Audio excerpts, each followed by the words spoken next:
right, as promised, it's time for me and my two special guests to reveal our choices for Best Actress of 1983. My guests once again, Sunny Sarkar and Abby Leaf. The guests that you chose through your views and your votes on YouTube. Yeah, come on, clap for them.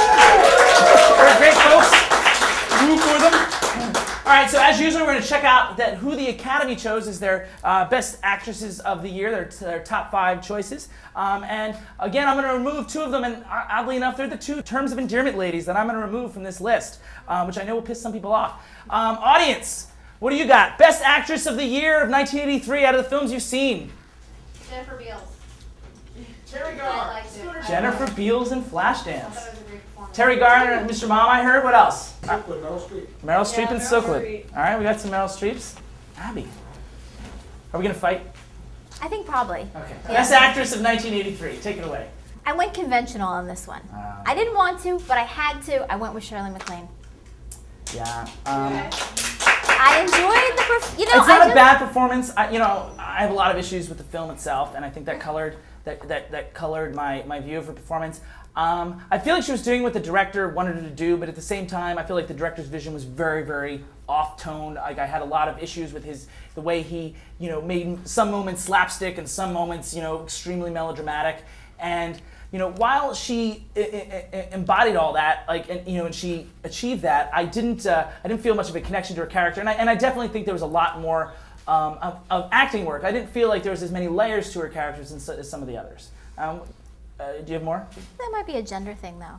I think maybe generally, maybe generally, that's why you have trouble relating to that character. I think it's why I have trouble relating to the movie. Yeah. Because I love the book. And well, the book is better than the movie. Way better. It's not. It's almost. It's a horrible bastardization, though. Like, it's almost offensive to me. No. Sunny, anything on Shirley MacLaine before you announce yours? I thought it was like a little overdramatic. I thought that whole movie was overdramatic. Mm-hmm. But a gender thing once again. I think that's a boy thing, though. Really? Yeah, I do. I don't know. Maybe. But anyway.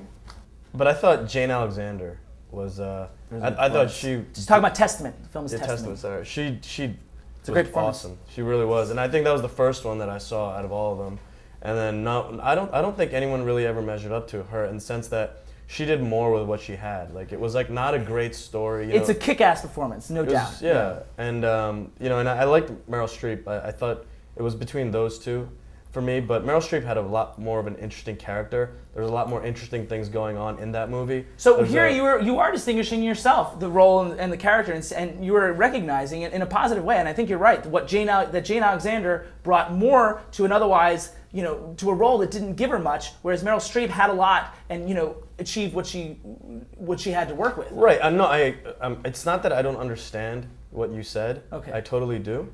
It's what sure? I didn't. It is. I use big words sometimes. It's what I didn't. You discount if people have good roles, and they still have a great performance. I thought. Not necessarily. But anyways, I don't want to get in that discussion. But I thought because you can't ding someone because they have a great role and they knock it out of the park. Right? No. But as far as Linda Hunt was concerned, right. I was saying. I still said it was a good performance. I named her in a top 5, so it wasn't like I was saying she had a bad performance. Right. I was saying that I thought that Eileen Atkins brought more to the table. Right. So that was the distinction. So I don't think I was dinging her so much. So Jane Alexander, I think, just carried that movie. I completely agree. Yeah. And my choice is another person that carried a movie. And I love Jane Alexander. I think she was really strong. I like Meryl Streep too. But this performance blew my mind. And actually, distanced itself a lot from Jane Alexander.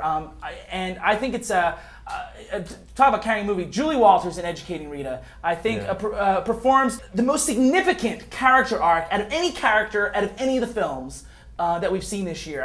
It's almost a double arc what she does. And yes, that's in the writing, but as an actor still has to accomplish that. And that sort of a journey, where she starts and where she ends up, from beginning to end, I think is amazing. Her mannerisms and all that she had to do, and I think she navigates that whole journey with just acute precision. Just in keeping with everything else that's going on, the themes of the movie. I think she's very funny and charming, and she even in dramatic moments or romantic moments, she performs them admirably. I think it's a tour de force performance. This was the real one no-brainer for me, and I think it carries the weight of the film really successfully. So Julie Walters. Anything on Julie Walters? She's very good. Thanks. All right.